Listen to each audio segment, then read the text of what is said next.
all you need. Welcome to Inner Temple, where we explore the sacred interplay of mind, body, and soul. I'm Katerina Milan, your guide on this transformative journey.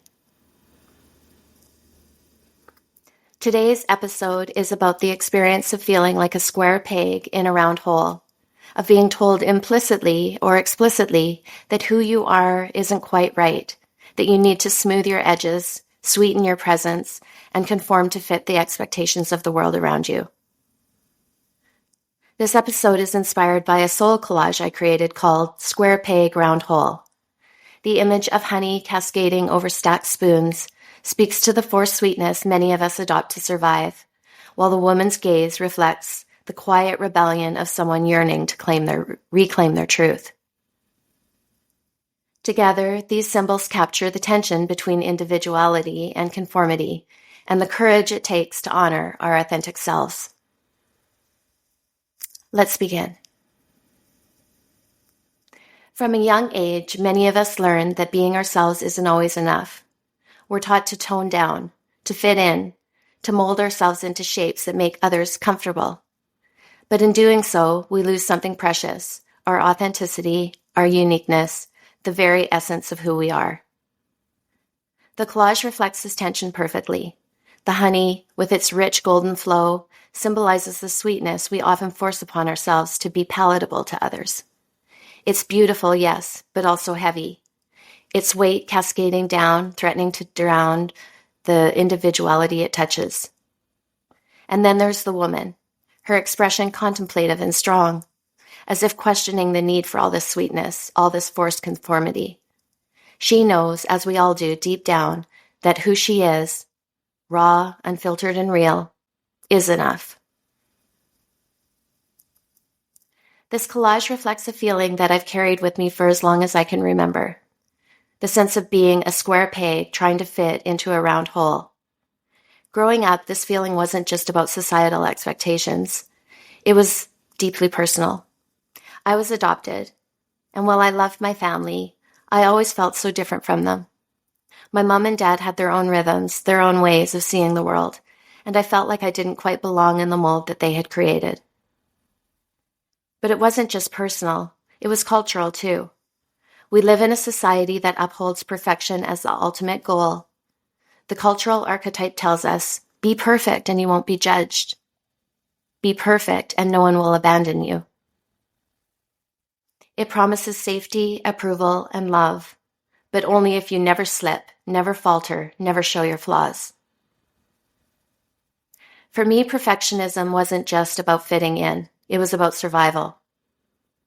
If I could just get everything right, say the right things, act the right way, never make a mistake, then maybe I could avoid the pain of judgment, rejection, or abandonment.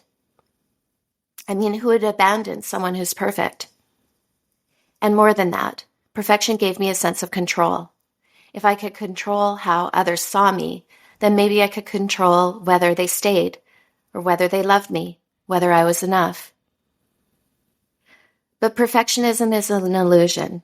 The more I chased it, the more trapped I became, constantly managing, performing, and hiding the parts of myself that I was too afraid to let the world see.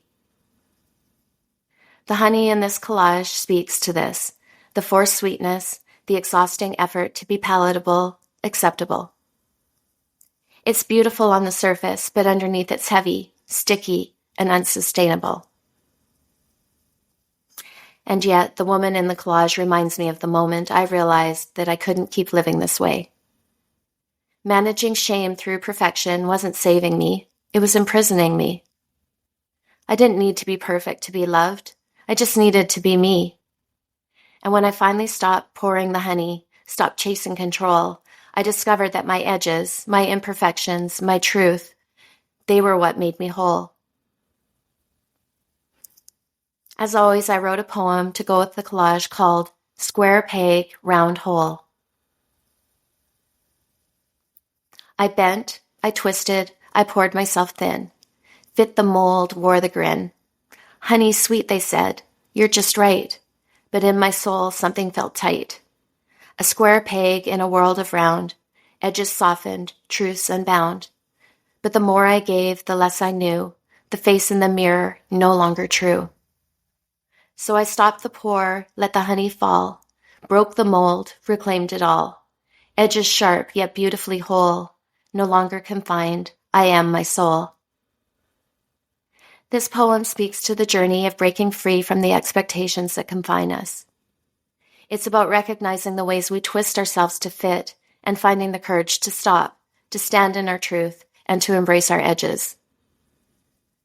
The honey in the collage, while beautiful, is also a reminder of how heavy it feels to carry the weight of constant sweetness, of perfection. And the woman's gaze? It's a reminder that we don't have to be everything for everyone. We just have to be ourselves. As you reflect on this episode, I invite you to consider these questions. 1. Where in your life have you been pouring yourself into molds that don't fit? Where in your life have you been pouring yourself into molds that don't fit? 2. What would it look like to stop, to let the honey fall, and to reclaim your authentic self? What would it look like to stop, to let the honey fall, and to reclaim your authentic self? And 3, how can you honor your edges, your truths, your individuality starting today? How can you honor your edges, your truths, your individuality starting today? Take your time with these reflections. They are invitations to break free and come home to yourself. As we close this episode, remember, you are all that you need. You don't have to fit anyone else's mold. Your edges, your truth, your authenticity, they are all what makes you whole, what makes you you. If this episode resonated with you, I'd love to hear your reflections. Please take a moment to subscribe, like, or leave a review. It helps others find the inner temple and begin their own journey of self-discovery. And consider sharing the episode with someone who might benefit from this message. Thank you for being here in the inner temple. Until next time, take care of your sacred self. And remember, you are all you need. Beautiful